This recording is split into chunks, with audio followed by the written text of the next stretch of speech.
श्री सीतारामचंद्र भगवान की जय हो। ज्ञान की चर्चा करने ही ज्ञान के अंड में रुक गए तो उमरितर विशाल तो माया फल ब्रह्मांड अनेक निकाया। कि जिस प्रकार से गूलर के फल के अंदर में दाना प्रकार के दाने होते हैं, बहुत से कीड़े भी होते हैं, उसी तरह से सारा ब्रह्मांड हे रघुनाथ जी आप में ही विद्यमान है। आप सर्वव्यापक परमात्मा हैं और हमसे पूछ रहे हैं कि हम कहाँ दंडकारण्य में रहें। श्री अगस्त जी ने कहा कि हे रघुनंदन, मैं आपके मन की बात जानता हूँ। आप हमसे पूछ रहे हैं कि मैं कहाँ रहूं, मैं आपको बतला रहा हूं। यद्यपि आप मेरे आश्रम में रह सकते हैं, भारी संख्या में ऋषि मुनि महात्मा मेरे आश्रम में रह रहे हैं, क्योंकि राक्षस जब महात्माओं को मारकर खाने लगे तो सब लोग भाग करके बहुत से लोग मेरी कुटिया में आए। और आप अगर हमारे यहाँ रहते हैं तो आपका जो 14 वर्ष का शेष काल है वो बड़ी सहजता में पूरा हो जाएगा।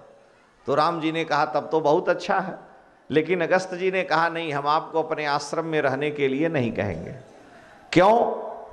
आपने प्रतिज्ञा की है कि निश्चरहीन करो मही भुज उठाई प्रणकीन, तो हमारे आश्रम में रहोगे तो आपकी प्रतिज्ञा पूरी नहीं होगी। राम जी ने कहा क्यों पूरी नहीं होगी? अगस्त जी ने कहा मेरे तप के प्रभाव से यहाँ 1 योजन यानी 4 कोस के क्षेत्र में कोई राक्षस प्रवेश ही नहीं कर सकता। मेरी तपस्या के प्रभाव से मेरा तेज ऐसा है, इतने महात्मा यहाँ रह रहे हैं। इसका एकमात्र कारण है कि 1 योजन यानी 4 कोस यानी 12 किलोमीटर के क्षेत्र में यहाँ कोई राक्षस प्रवेश नहीं कर सकता। और आपने प्रतिज्ञा की है कि निश्चरहीन करो मही, तो राक्षसों को मारिएगा कहाँ जब यहाँ कोई राक्षस आ ही नहीं सकता है। जब देखिएगा राक्षसों को तो मारने का आपका काम पूरा होगा। इसलिए मैं आपको अपने आश्रम में रहने के लिए नहीं कहूँगा। आप सब कुछ जानते हैं, फिर भी मैं आपको बतला रहा हूँ कि यहाँ से थोड़ी ही दूर पर मेरे एक भाई हैं जिनका नाम सुदर्शन है, और सुदर्शन के आश्रम से 4 योजन की दूरी पर पंचवटी नाम का एक क्षेत्र है।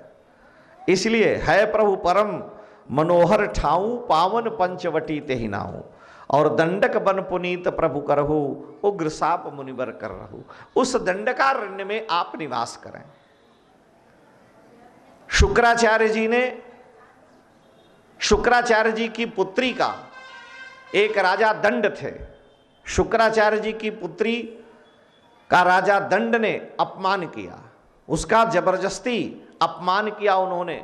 तो शुक्राचार्य जी की पुत्री का बलात्कार करने के कारण राजा दंड को शुक्राचार्य जी ने शाप दिया, और उन्होंने कहा कि तेरा सारा वंश, तेरी सारी जितनी भी सेना सहायक मंत्री पुरजन परिजन हैं और यहाँ जितने भी जीव जंतु हैं, एक ब्राह्मण कन्या का अपमान करने के कारण सब भस्म हो जाएं।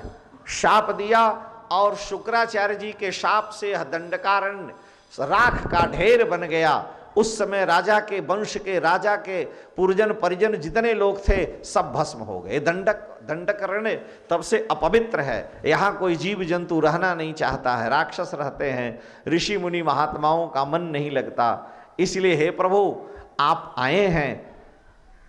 श्री शुक्राचार्य जी ने कहा था कि जब पूर्ण ब्रह्म सच्चिदानंद दशरथ नंदन श्री राम रूप में अवतार लेंगे, वो जब इस वन में आएंगे तो यह वन पवित्र होगा।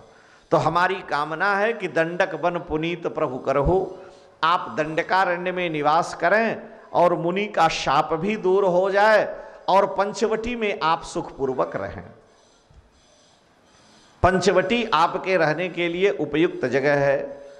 राम जी ने आज्ञा ली और वहां से पंचवटी को प्रस्थान करते हैं। ऐशा पंचवटी रघुत्तम वटी। हनुमान नाटक में हनुमान जी महाराज लिखते हैं कि ऐशा पंचवटी रघुत्तम वटी अस्त्रास्ति पंचावटी पंथस्यैक घटी पुरस्कृत तटी संश्लेष भित्तौ वटी। पंथस्यैक घटी पुरस्कृत वटी तटी संश्लेष भित्तौ वटी गोदा यत्र नटी तरंगित तटी कल्लोल चंचत पुटी दिव्यामोद कुटी भवाब्धिशकटी भूत क्रिया दुष्कुटी।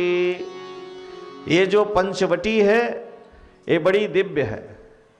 हे रघुनाथ जी, ऐसा पंचवटी रघुत्तम कुटी, आपके रहने के लिए बड़ी सुंदर कुटिया के योग्य है, क्योंकि यत्रास्ति पंचावटी, यहाँ 5 अवट हैं, वृक्ष हैं, उनके बीच में आपको रहने की जगह है।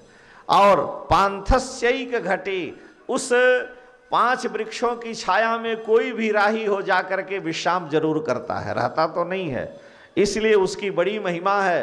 गोदावरी का पुरस्कृत तटी, वह जो तट है सभी ऋषि मुनि महात्माओं के द्वारा प्रशंसनीय है। संश्लेष भित्तौ बटे, और वहाँ वृक्ष बट के एक दूसरे में सब सटे हुए हैं, यानी थोड़ा सा ही केवल वहाँ ऊपर से घास फूस आदि का आश्रय देना है, आप वहाँ निवास करें। राम जी वहाँ गए, मार्ग में जटायु जी मिले।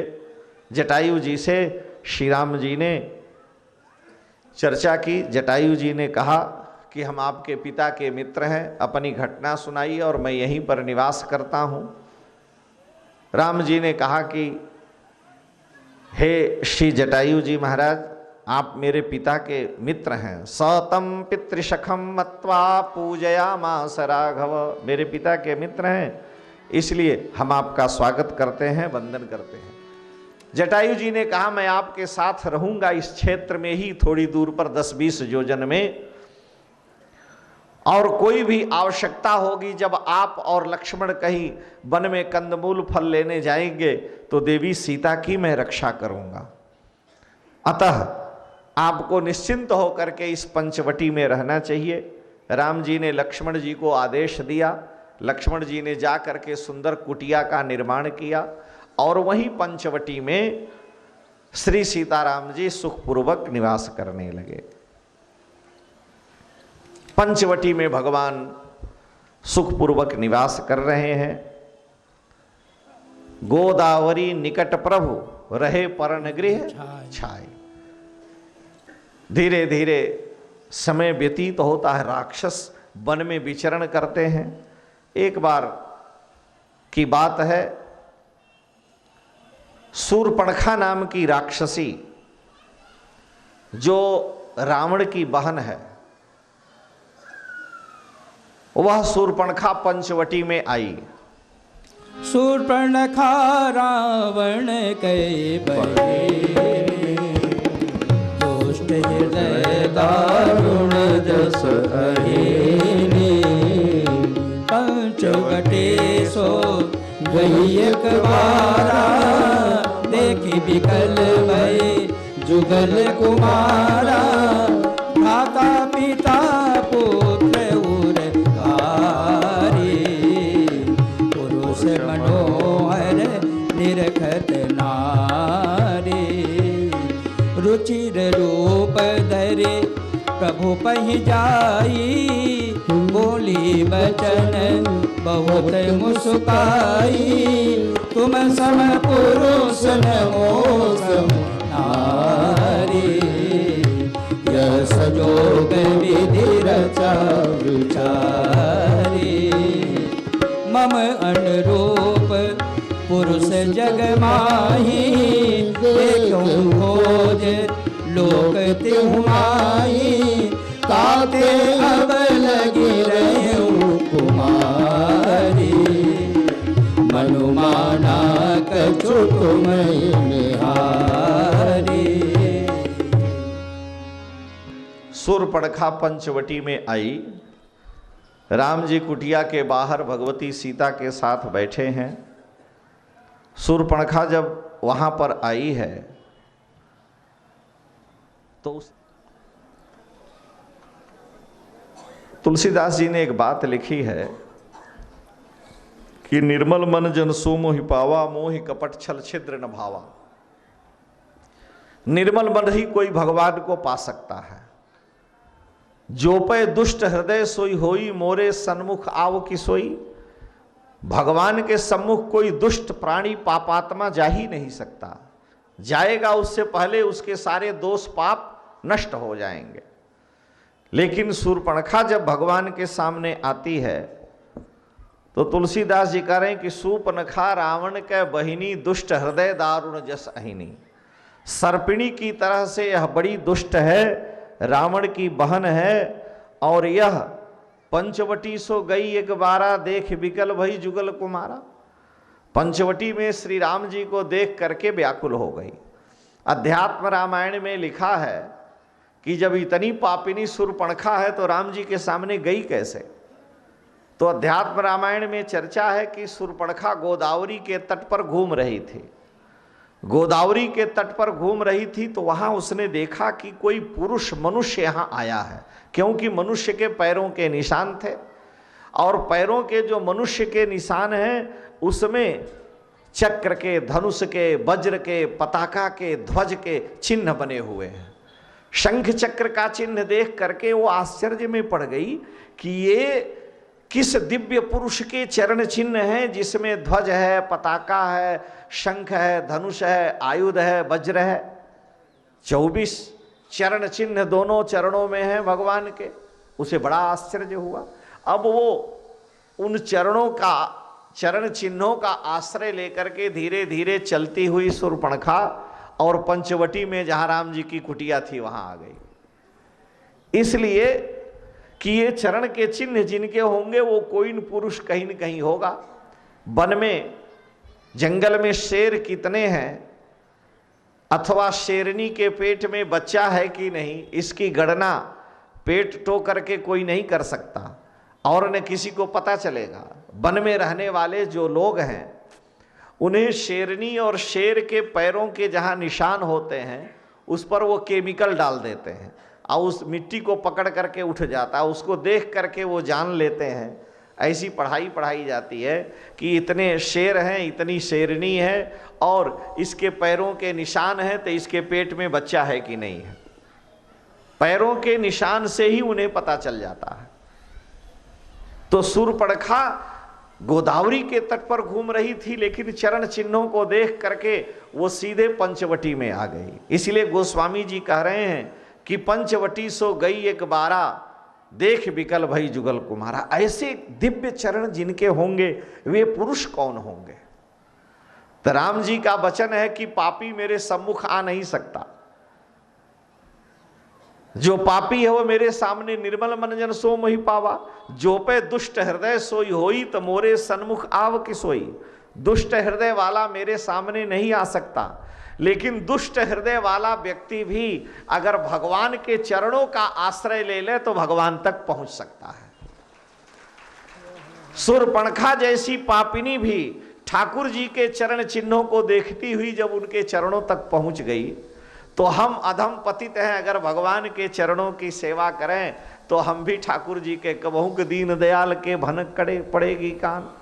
तो शूर्पणखा राम जी के पास आ गई और कहती है कि संसार में आपके समान कोई पुरुष नहीं, मेरे समान कोई स्त्री नहीं, सुंदरी नहीं, आप हमसे विवाह करें।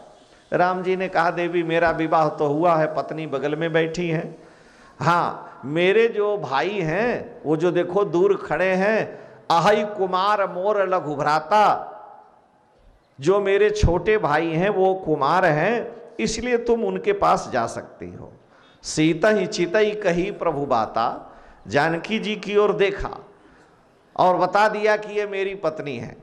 लेकिन लक्ष्मण जी से कहा, लक्ष्मण जी की ओर, कि ये मेरे भाई कुमार हैं और तुम उनसे विवाह कर सकती हो। भाई तुम कह रही हो कि मैं अभी तक विवाह नहीं की हूं, इसलिए जैसी तुम हो वैसे ही लक्ष्मण जी हैं। वो कहती है कि ताते अबलग रहूं कुमारी, मन माना कछ तुम्हें निहारी। मेरे अनुरूप मम, मेरे समान मम अनुरूप पुरुष जग माही, देखे खोज लोक तिहु नाही। मैंने तीनों लोकों में ढूंढा, मेरे समान सुंदर कोई पुरुष मिला ही नहीं, तो हम विवाह किससे करें। ताते अब लगी रहूं कुमारी, मर माना कछ तुम्हें निहारी। तो थोड़ा मेरा मन आपको देख के लगा, पूरा हमारे लायक तो आप नहीं हैं, लेकिन थोड़े बहुत हैं, इसलिए मैं आपसे चाहती हूं कि आप हमसे विवाह करें। क्योंकि तुम सम पुरुष नमोसम नारी, आपके समान कोई स्त्री नहीं, कोई पुरुष नहीं, मेरे समान कोई स्त्री नहीं, आपके समान कोई पुरुष नहीं। राम जी ने कहा कि तुम जैसी कुमारी हो वैसे ही मेरे लक्ष्मण जी कुमार हैं। तुम्हारा विवाह हो चुका है लेकिन तुम्हारा पति मर गया है, तो तुम कह रही हो हम कुमारी हैं। तो मेरे लक्ष्मण जी का भी विवाह हो गया, उनकी पत्नी अयोध्या में है, तो जैसी तुम कुमारी वैसे कुमार। राम लगाए जोड़ी, एक काना एक कोढ़ी, तो उसमें कौन सी बड़ी बात है। भगवान ने कहा कि अहै कुमार मोर लघु भ्राता। लक्ष्मण जी के पास गई, उनसे कहा कि आप हमसे विवाह करें। लक्ष्मण जी ने कहा कि तुम जितनी सुंदर हो, तुम्हारे लिए तो राम जी ही ठीक है, क्योंकि वो समर्थ हैं, मैं तो उनका दास हूं। तो तुम हमारे से विवाह करोगी तो तुम्हें दासी बनना पड़ेगा, और स्वामी से विवाह करोगी तो स्वामिनी बनोगी, रानी बनोगी। इसलिए सुंदर सुन मैं उनकर दासा, पराधीन नहीं तोर सुपासा। तुम्हारे जैसे स्वतंत्र स्त्री को, उच्छृंखल स्त्री के लिए मेरे पास रहना ठीक नहीं, तुम्हारे लिए तो राम जी ही ठीक हैं, क्योंकि हम तो स्वतंत्र हैं, हम उनकी सेवा करेंगे कि तुम्हारे पीछे डंडा लेके दौड़ेंगे। और उनके लिए ठीक है, वो तुमको कंट्रोल में कर लेंगे, वो समर्थ हैं। प्रभु समर्थ कौशलपुर राजा, जो सब करें उन्हें सब छाजा। लेकिन सेवक की पत्नी बनना ठीक नहीं। राम जी के पास गई, राम जी ने फिर लक्ष्मण जी के पास भेजा। शूर्पणखा ने देखा कि मैं इतना सुंदर रूप बनाई हूं, और उसके बाद भी ये दोनों कह रहे हैं, वो कह रहे हैं वहां जाओ, वो कह रहे हैं वहां जाओ, हमारी बेइज्जती कर रहे हैं, दौड़ा रहे हैं। वो समझ गई कि यह जो स्त्री है इसी के कारण मेरा अपमान हो रहा है, इसको अगर खा जाऊंगी तो हमसे ये विवाह कर लेंगे। बड़े वेग से वो जो है राक्षसी रूप प्रकट करके जानकी जी की ओर दौड़ना चाहिए, कि उससे पहले ही जब तक वो जानकी जी की ओर दौड़ती खाने के लिए, राम जी ने लक्ष्मण जी को इशारे से संकेत कर दिया, अगर बोल के कहेंगे नाक कान काट लो तब तो भाग जाएगी। इसलिए राम जी ने इशारा कर दिया और लक्ष्मण जी समझ गए। एक अंगुली ऊपर दिखा दी और एक अंगुली नीचे दिखा दिया, तो लक्ष्मण जी समझ गए ऊपर माने स्वर्ग है, स्वर्ग को संस्कृत में नाक कहते हैं। नाक माने स्वर्ग और नाक माने नाक, यानी नाक काट लो। एक ही अंगुली भगवान ने दिखाया, और लक्ष्मण जी कितने बुद्धिमान हैं, समझ गए। और नाक माने स्वर्ग भी होता है, और ऊपर हाथ दिखाए तो आकाश भी है। आकाश को हमारे यहाँ आकाश की इंद्री कान है, उसको श्रवण कहते हैं। तो श्रवण माने कान, और आकाश भी उसका है, कान को भी आकाश ही कहा गया। तो कान और नाक लक्ष्मण जी ने बड़ी सहजता से, बड़ी जल्दी से काट लिया। लक्ष्मण यति लाघव सो नाक कान बिनुकीन, ताके कर रावण सो मनहु चुनौती दीन। शूर्पणखा के नाक कान को काट करके राम जी ने रावण को चुनौती दे दिया कि सावधान हो जाओ, हम दंडकारण्य में आ गए हैं।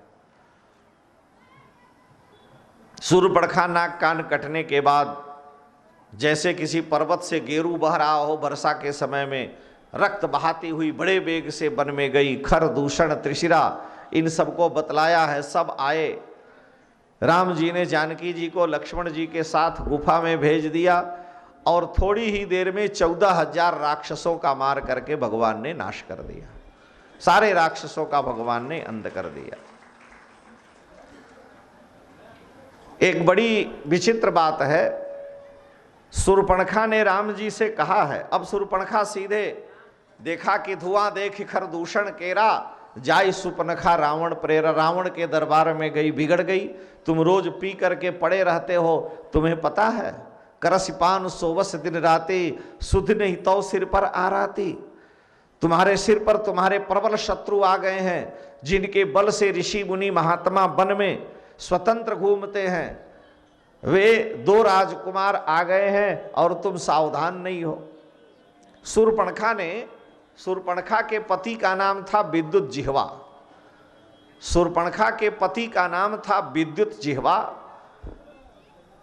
और वो विद्युत जिह्वा ब्रह्मा जी से वरदान पाया था कि जिस पक्ष में वो रहेगा उस पक्ष की पराजय नहीं होगी। जिसकी ओर से वो लड़ेगा वो कभी हारेगा नहीं, वो जिसकी ओर रहेगा उसकी विजय होगी। तो रावण जब स्वर्ग पर आक्रमण करता है तो देवता रावण से लड़ने लगे। तो रावण के साथ विद्युत जिह्वा भी था, शूर्पणखा का पति भी। युद्ध होने लगा, देवता हारने लगे, रावण जीतने लगा। तो शूर्पणखा का पति विद्युत जिह्वा रावण की सेना से भाग के देवताओं में मिल गया। तो जब देवताओं में मिल गया तो उसे वरदान था, देवता जीतने लगे, रावण हारने लगा। देखा कि रावण हार जाएंगे, देवता पकड़ लेंगे, तो भाग करके रावण में आके मिल गया। तो फिर रावण जीतने लगा, देवता हारने लगे। अब ये जब ऐसा हुआ तो रावण बड़ा नाराज हुआ, इसी अभागा के कारण युद्ध में विलंब हो रहा है। हमारे सैनिक मारे जा रहे हैं, हम जीतते हैं तो भाग के उधर चला जाता है, और देवता जी जो हारते हैं तो उधर, और जब हम हारते हैं तो हमारी ओर आ जाता है। इसलिए इस बार आता है तो देखते हैं। जब दोबारा देवता जीतने लगे तो भाग करके रावण की ओर आया। तो ज्यों रावण के पक्ष में आया, रावण ने तलवार से उसका सिर काट लिया कि न रहेगा बांस, न रहेगा बांस, न बजेगी बांसुरी, इसी को खत्म करो। तो रावण ने जब विद्युत जिह्वा का सिर काट लिया तो शूर्पणखा विधवा हो गई। उसने प्रतिज्ञा की कि मेरे पति का तुमने नाश करके मुझे विधवा बना दिया है। हे लंकेश, रावण तुम जान लो कि मैं भी तुम्हारे लंका को विधवा बना दूंगी, तुम्हारा सर्वस्व नाश करके छोड़ूंगी। शूर्पणखा ने भी प्रतिज्ञा कर रखी है। तो राम जी के पास गई तो उनसे कहती है कि हे रघुनंदन, तुम सम पुरुष न मौसम नारी, यह संजोग विधि रचा विचारी।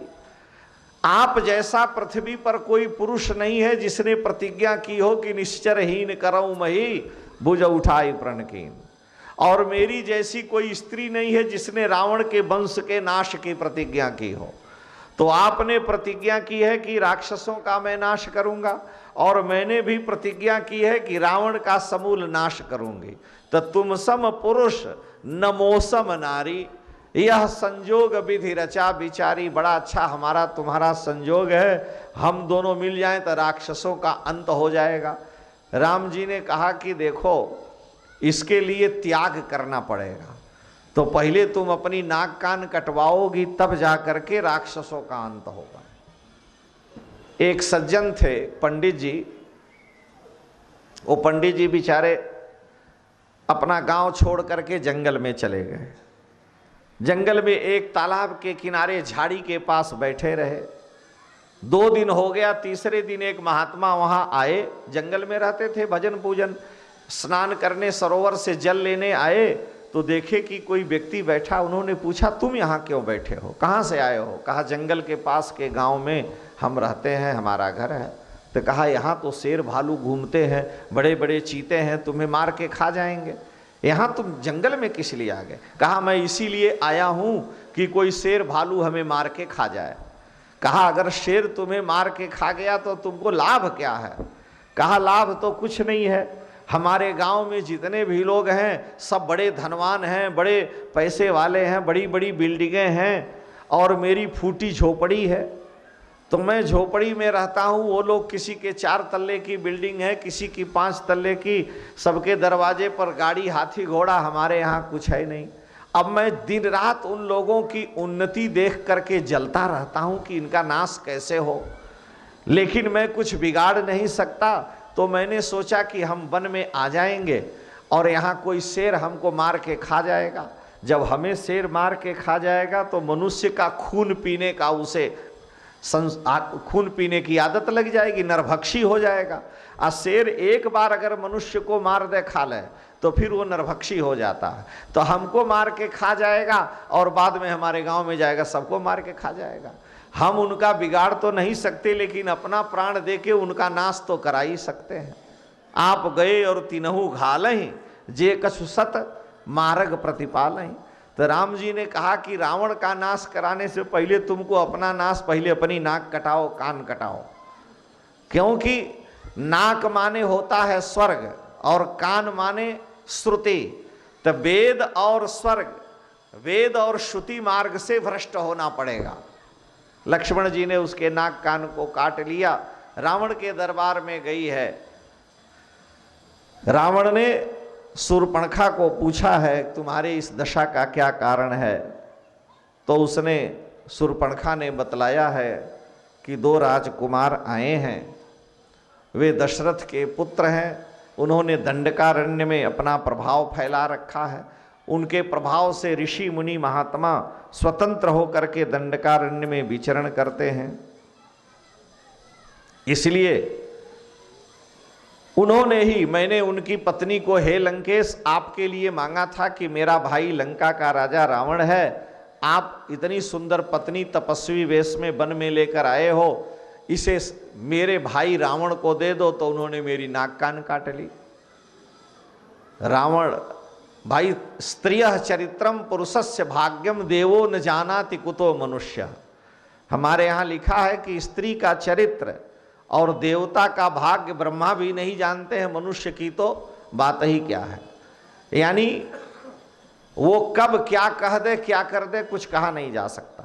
शूर्पणखा की बात सुनकर के रावण के मन में आया इतनी सुंदर स्त्री है तो हमें मिलनी चाहिए। भाई, देव जक्ष गंधर्व न किन्नर नाग कुमार, जीती बरी निजबाहु बल बहु सुंदर बर नारी। देवता, जक्ष, गंधर्व, किन्नर, नाग, इन सब की कन्याओं को भी रावण ने जीत लिया था अपने यहाँ। तो रावण में अत्यंत काम की प्रबलता है। वह रावण शूर्पणखा की बात सुन करके और विचार करता है कि उनकी पत्नी का हरण कर लेना चाहिए। ऐसा विचार करके शूर्पणखा के कहने पर रावण मारीच के यहाँ गया। चला केल जान चढ़ित हवा, बस मारीच सिंधु तट जहवा। यहाँ राम जैसे जुगुति बनाए, सुनऊ माँ सो कथा सुहाए। यहाँ राम जैसे जुगुति बनाए,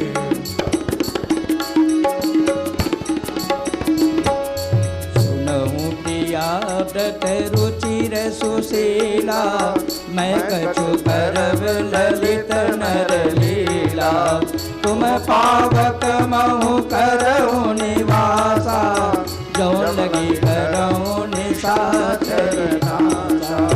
जब ही राम सब कहा बखानी, प्रभु पद धरि अनल समानी। रावण मारीच के पास गया। इधर श्री राम प्रभु ने भगवती सीता से कहा कि हे सीते, लक्ष्मण जी जब वन में कंदमूल फल लेने गए, लक्ष्मण गए बन ही जब लेन मूल फल कंद, तो उस समय राम जी ने जानकी जी से कहा कि हे सीते, देखो मैंने प्रतिज्ञा की है राक्षसों के नाश के लिए, और मैं कुछ मनुष्य लीला करना चाहता हूँ। मैं कछु करब ललित नर लीला, और उस लीला में तुम्हें हमारी सहायता करनी होगी। जानकी जी ने कहा कि प्रभु आदेश दें। राम जी ने कहा कि तुम अग्नि में निवास करो, तुम पावक महु करऊ निवासा, जवलक करऊ निशाचर नासा। मैं राक्षसों का अंत करूंगा तो तुम्हें तब तक अग्नि में रहना पड़ेगा, और अपनी छाया यहां छोड़ दो। जानकी जी ने पूछा इसकी क्या जरूरत है, हम ही रहेंगी तो क्या हानि है। राम जी ने कहा तब मेरी लीला नहीं हो सकती। अगर तुम रहोगी तो मेरी लीला नहीं हो सकती, क्योंकि रावण को नलकूबर मणिग्रीव का शाप है कि अगर रावण किसी भी पतिव्रता स्त्री को काम भाव से स्पर्श करेगा तो उसके मस्तक के 100 टुकड़े हो जाएंगे। इसलिए तुम्हारा स्पर्श करते ही रावण का मस्तक फट जाएगा, वो तो मर जाएगा। तो रावण मर जाए कोई बात नहीं, रावण के वंश में जितने नालायक हैं उनको भी मारने की मैंने प्रतिज्ञा की है। निश्चरहीन करूं मैं, और उनका अंत कैसे होगा। इसलिए हे देवी, तुम अग्नि में निवास करो, अपनी छाया छोड़ दो, और उस छाया को निमित्त बना करके रावण का समूल नाश हो सकता है। जानकी जी ने भगवान की आज्ञा का पालन किया। राम जी ने जानकी जी को अग्नि को सौंप दिया। देखिए, यह भी कोई धर्म नहीं है कि आप कुछ करना चाहें और अपनी पत्नी को दूसरे पुरुष को सौंप दें। लेखनी पुस्तिका नारी पर हस्ते न दीयते। लिखने वाली कलम अपनी प्राइवेट पुस्तक और स्त्री किसी दूसरे पुरुष के पास नहीं देना चाहिए कि आप इनकी देखभाल करें, सुरक्षा करें। और राम जी कह रहे हैं कि हे देवी हे सीते, तुम पावक महु करऊ निवासा, जब लग करऊ निशाचर नासा। तुम अग्नि में रहो, अग्नि भी पुरुष है, तो अग्नि रूपी पुरुष, अग्नि पुरुष को अपनी पत्नी राम जी दे रहे हैं। श्री राम विग्रहवान धर्म है, रामो विग्रहवान धर्म। राम जी धर्म के मूर्तिमान स्वरूप हैं। ऐसी दशा में श्री राम जी कोई भी ऐसा कार्य नहीं करेंगे जो धर्म के विपरीत हो। इसलिए राम जी ने भगवती सीता को अग्नि देवता को दिया। तो पहला कारण तो यह है कि पर पुरुष, अग्नि भी पुरुष हैं, उन्हें अपनी पत्नी को सौंपने का मतलब अग्नि ब्राह्मण जाति के पुरुष हैं, और किसी भी क्षत्रिय को अपनी पत्नी ब्राह्मण जाति के, ब्राह्मण के अधिकार में देकर सुरक्षित रखने से कोई दोष नहीं बनता।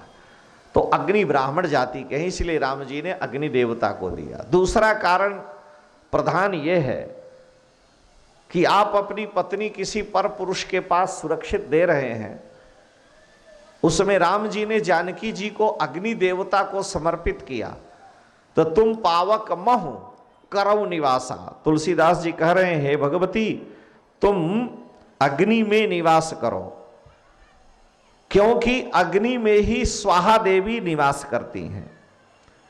अग्नि की पत्नी का नाम स्वाहा है। जब आहुति दी जाती है तो बोला जाता है, इंद्राय स्वाहा इदम इंद्राय नमः, अग्नये स्वाहा इदम अग्नये नमः।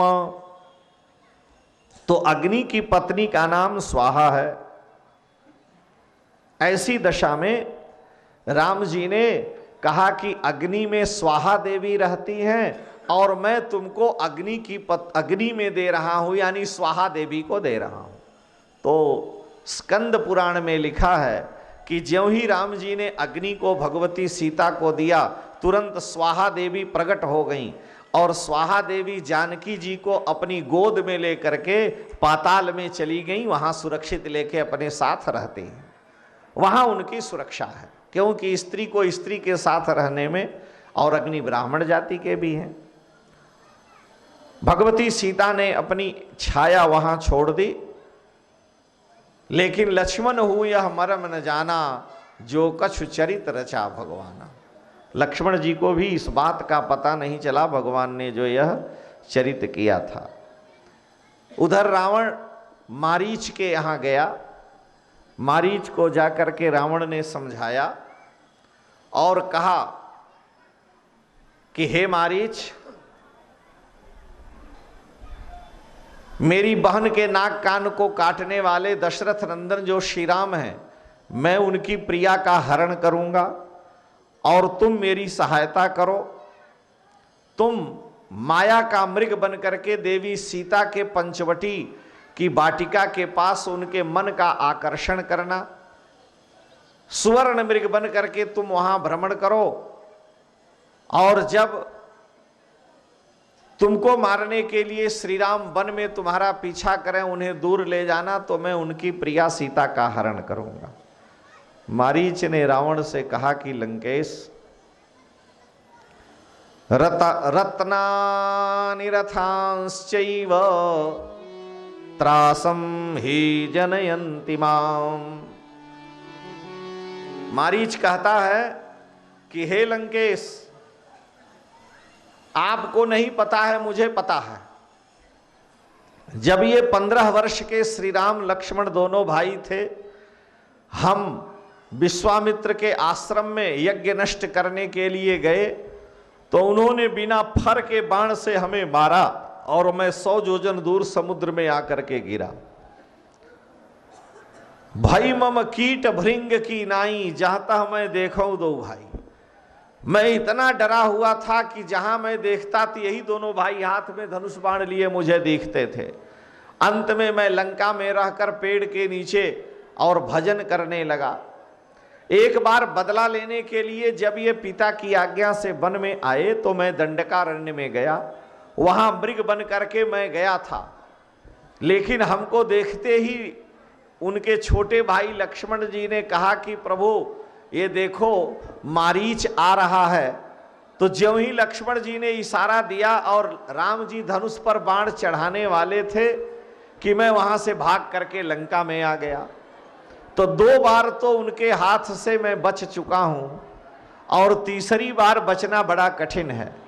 वे कोई सामान्य राजकुमार नहीं है, हे लंकेश, वे दशरथ नंदन श्री राम साक्षात ब्रह्म हैं और मैं उन्हें भली भांति जानता हूं।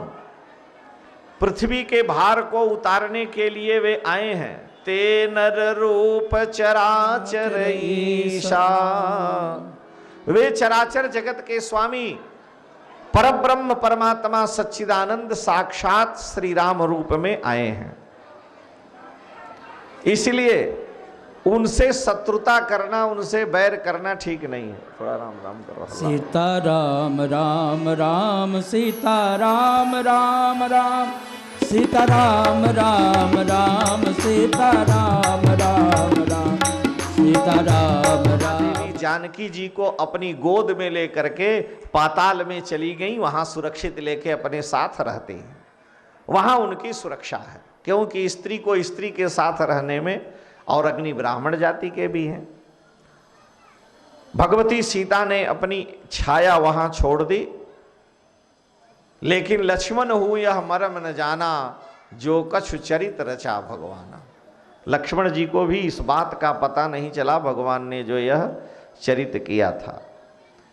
उधर रावण मारीच के यहां गया, मारीच को जाकर के रावण ने समझाया और कहा कि हे मारीच, मेरी बहन के नाक कान को काटने वाले दशरथ नंदन जो श्री राम हैं, मैं उनकी प्रिया का हरण करूंगा और तुम मेरी सहायता करो। तुम माया का मृग बन करके देवी सीता के पंचवटी की वाटिका के पास उनके मन का आकर्षण करना। सुवर्ण मृग बन करके तुम वहां भ्रमण करो और जब तुमको मारने के लिए श्री राम वन में तुम्हारा पीछा करें, उन्हें दूर ले जाना, तो मैं उनकी प्रिया सीता का हरण करूंगा। मारीच ने रावण से कहा कि लंकेश, रत्नानि रथांश्चैव त्रासम ही जनयन्ति माम। मारीच कहता है कि हे लंकेश, आपको नहीं पता है, मुझे पता है। जब ये 15 वर्ष के श्री राम लक्ष्मण दोनों भाई थे, हम विश्वामित्र के आश्रम में यज्ञ नष्ट करने के लिए गए, तो उन्होंने बिना फर के बाण से हमें मारा और मैं 100 योजन दूर समुद्र में आकर के गिरा। भाई मम कीट भृंग की नाई, जहां तक मैं देखूं दो भाई। मैं इतना डरा हुआ था कि जहां मैं देखता तो यही दोनों भाई हाथ में धनुष बाण लिए मुझे देखते थे। अंत में मैं लंका में रहकर पेड़ के नीचे और भजन करने लगा। एक बार बदला लेने के लिए जब ये पिता की आज्ञा से वन में आए तो मैं दंडकारण्य में गया, वहां मृग बन करके मैं गया था। लेकिन हमको देखते ही उनके छोटे भाई लक्ष्मण जी ने कहा कि प्रभु ये देखो मारीच आ रहा है। तो ज्यों ही लक्ष्मण जी ने इशारा दिया और राम जी धनुष पर बाण चढ़ाने वाले थे कि मैं वहां से भाग करके लंका में आ गया। तो 2 बार तो उनके हाथ से मैं बच चुका हूं और तीसरी बार बचना बड़ा कठिन है। वे कोई सामान्य राजकुमार नहीं है, हे लंकेश, वे दशरथ नंदन श्री राम साक्षात ब्रह्म हैं और मैं उन्हें भली भांति जानता हूं। पृथ्वी के भार को उतारने के लिए वे आए हैं। ते नर रूप चराचर ईशा, वे चराचर जगत के स्वामी परब्रह्म परमात्मा सच्चिदानंद साक्षात श्री राम रूप में आए हैं। इसलिए उनसे शत्रुता करना, उनसे बैर करना ठीक नहीं है। थोड़ा राम राम करो। सीता राम राम राम सीता राम राम राम सीता राम राम राम सीता राम राम राम सीता राम राम राम राम सीता राम राम राम सीता राम राम राम सीता राम राम राम सीता राम राम राम सीता राम राम राम सीता राम राम राम सीता राम राम राम सीता राम राम राम सीता राम राम राम सीता राम राम राम सीता राम राम राम सीता राम राम राम सीता राम राम राम सीता राम राम राम सीता राम राम राम सीता राम राम राम। रामचंद्र भगवान की जय हो। श्री अयोध्यानाथ भगवान की जय हो। बात करने वाली आवाज जोर से है, जय बोलने वाली आवाजें नहीं है तनिक भी। हम देखते हैं ज्यों कथा बंद होने को होता है, कीर्तन शुरू हुआ है अभी, कि पुरुष लोग सबसे पहले भाग के भोजन में लाइन लगाते हैं। आप पीछे से माताएं, गजब की बात है, बेचारे डर के मारे बैठे हैं कि कथा नहीं सुनेंगे तो पता नहीं भोजन मिलेगा कि नहीं। और माताएं सोचती हैं कि ये बेचारे इतनी देर से बोले, थके भी नहीं, हमारे पेट में चूहा कूद रहा है, लेकिन अब क्या करें, श्रद्धा है, खड़ी रहती हैं। तो दिव्य भोजन की व्यवस्था है फ्री में, और दोनों टाइम भोजन करिए, चाय पानी करिए, और उसके बाद यदि ये कहा जाए भगवान की जय बोलिए तो बस चुप, लगता है कि कौन है हॉस्पिटल में लाकर बैठा दिया है। ये नहीं होना चाहिए। भगवान के नाम में संकोच नहीं, उनके जय में भी संकोच नहीं होना चाहिए। श्री महाकाल भगवान की जय हो। इतना धक्का देने पर गाड़ी चली है, फिर छोड़ दिया जाएगा तो वही गति हो जाती है। जो किसान खेतों में बैलों से हल जोतते हैं तो कुछ ऐसे बैल होते हैं जो बार बार बैठ जाते हैं, तो वो क्या करता है, कुछ तमाकू सुरती लेकर उसके कान नाक में डालता है, तो उठ के खड़े होगा, थोड़ी देर दौड़ेगा, फिर बैठ जाएगा।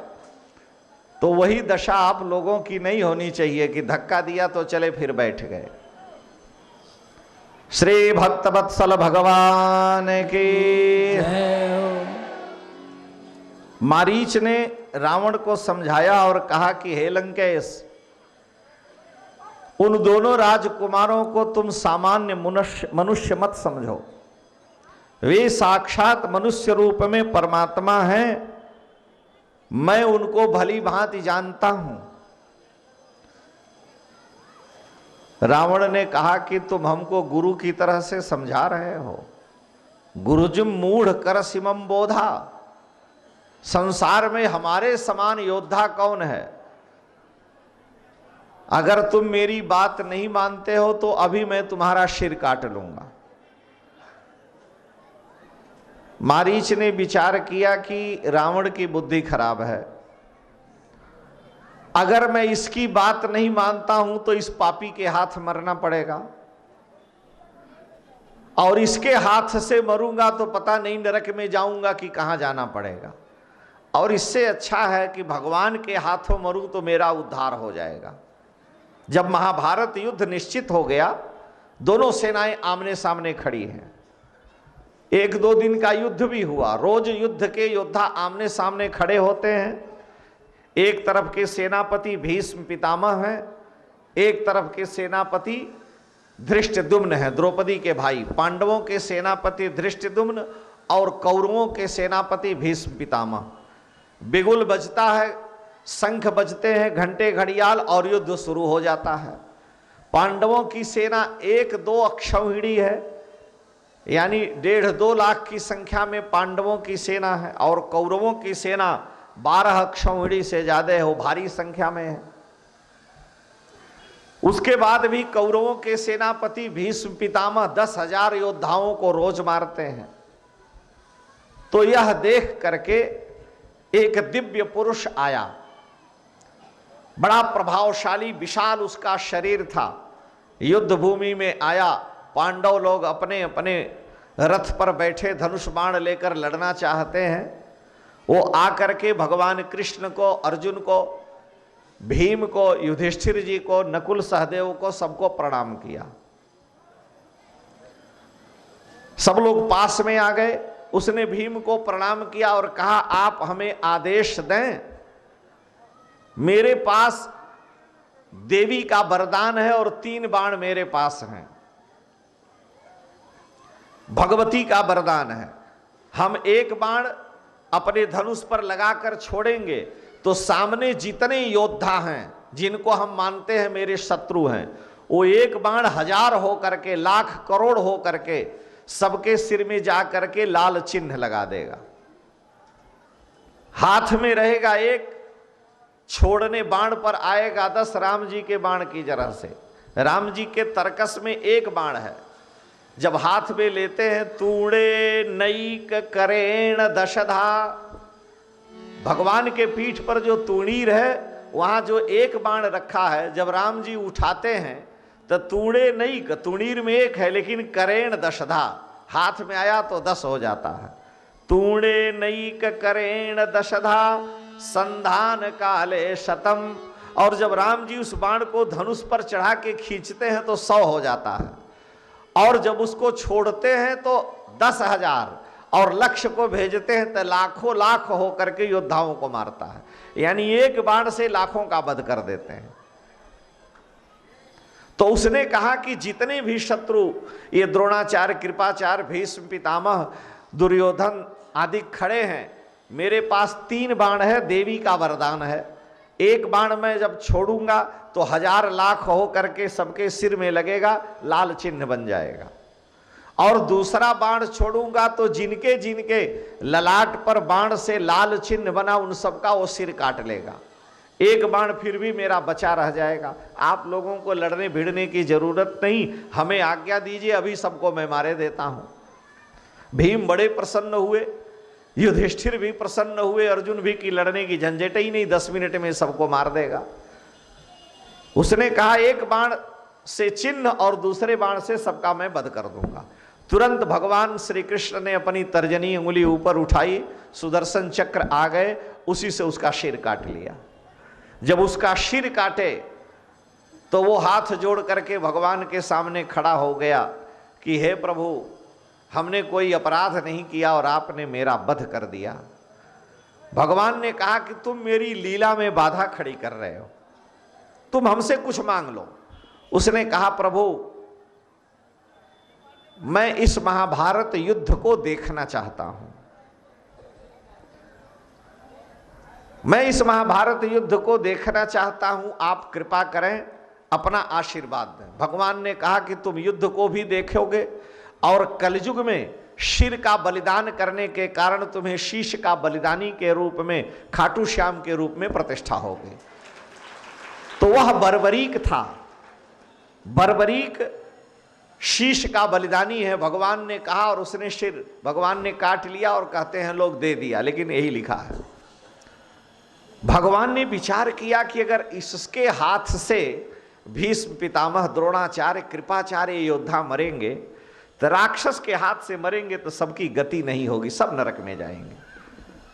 अगर मेरे हाथ से ये मरेंगे तो इन सबका उद्धार हो जाएगा। राम राम कही तनु तजहि, पावहि पद निर्वाण। इसलिए इन प्राणियों का उद्धार हमें करना है। भागवत में लिखा है कि भीष्म पितामह कहते हैं, हे प्रभु, कौरव पक्ष की सारी सेनाओं को आप अपनी आंखों से ज्यों ही देखते हैं कि सबकी आयु हर लेते हैं, वो सब खत्म हो जाते। बाद में अर्जुन उनको बाण मारते हैं, भीम गदा मारते हैं, युधिष्ठिर भाला मारते हैं। आप काल पुरुष हैं, आपकी नजर पड़ी कि आयु खत्म हो गई और बाद में वो तो सब मर गए, आप ये लोग केवल मुर्दा को मारते हैं, क्योंकि आप काल के भी महाकाल हैं। कालोस्मि लोक क्षयकृत प्रवृद्धो। तो दुष्ट व्यक्ति के हाथ से मरेगा अगर कोई, तो उसकी गति होने में संशय है। और भगवान के हाथों अगर मृत्यु भी है तो उसे भगवान का धाम ही मिलेगा। भगवान का नाम लेते मरे, भगवान का दर्शन करते मरे, भगवान के बाणों से मरे, भगवान का स्पर्श होके मरे, तो भी उसकी गति होगी, इसमें कोई संशय नहीं है। इसलिए मारीच विचार करता, इस पापी रावण के हाथ अगर मर गए तो नरक में भी पता नहीं ठिकाना मिलेगा कि नहीं। इसलिए मारीच विचार करता है कि मैं क्यों नहीं श्री राम के हाथों मरूं, बार बार उनकी झांकी का दर्शन करूंगा। उभय भांति देखा निज मरना, उभय भांति देखा निज मरना, तब ताके सिर गुनाय सरना, तब ताके सिर गुनायक सरना। मारीच विचार करता है कि रावण की आज्ञा का पालन करते हुए मृग बन करके राम जी के पास जाएंगे तो इससे बड़ा लाभ मेरा क्या होगा। उनकी दिव्य, जिनके दर्शन के लिए ब्रह्मा इंद्र वरुण कुबेर बड़े बड़े देवता ऋषि मुनि योगी यति तपस्या रूपी अग्नि में तपते रहते हैं और पता नहीं दर्शन होगा कि नहीं, और उन परमात्मा का हमें दर्शन होगा। निज परम प्रीतम देखी लोचन, सुफल करी सुख पाई हो। निज परम प्रीतम देखी लोचन, सुफल करी सुख पाई हो। श्री सहित अनुज समेत कृपा निकेत पद मन लाई हो। श्री सहित अनुज समेत कृपा निकेत पद मन लाई हो। निज परम प्रीतम देखी लोचन, सुफल करी सुख पाई हो। मारीच कहता है कि जो मेरे परम प्रीतम, सबसे प्रिय संसार में भगवान हैं, उनका मैं दर्शन करूंगा, मेरे नेत्र सफल हो जाएंगे और मैं उनके पद को पाऊंगा।